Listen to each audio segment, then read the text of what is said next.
everyone আসসালামু আলাইকুম welcome my dear lovely viewer master house 24 আজ তোমাদের জন্য অত্যন্ত ইম্পর্টেন্ট এবং ইন্টারেস্টিং বিষয় নিয়ে আলোচনা করব সেটা আমরা অনেকে জানি ইনফিনিটিভ কি নাম্বার পার্সন টেন্স অনুযায়ী যে ভার্বের পরিবর্তন হয় সেটাকে আমরা ইনফিনিটিভ বলি কিন্তু আজকে আমাদের আলোচ্য বিষয় হবে পারফেক্ট ইনফিনিটিভ কি সেটি হচ্ছে বন্ধুরা আশা কামনা বাসনা ছিল কিন্তু ঘটেনি এরকম বোঝাতে যে ইনফিনিটিভ আমরা ব্যবহার করে থাকি সেটাকে আমরা পারফেক্ট ইনফিনিটিভ বলে থাকি একটি স্ট্রাকচারের মাধ্যমে বিষয়টি আমরা ক্লিয়ার হব সেটা হচ্ছে কি টু প্লাস হ্যাভ প্লাস ভার্বের পাস্ট পার্টিসিপল ফর্ম বসে তাহলে ফর এক্সাম্পল হিসাবে আমরা বলবো সেটা কি I wanted to have help you আমি তোমাকে সাহায্য করতে চেয়েছিলাম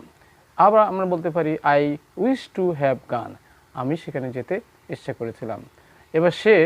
সেখানে যাওয়ার ইচ্ছা করেছিল তাহলে সেক্ষেত্রে হি wishes to have gone there in this way we can learn perfect infinitive in our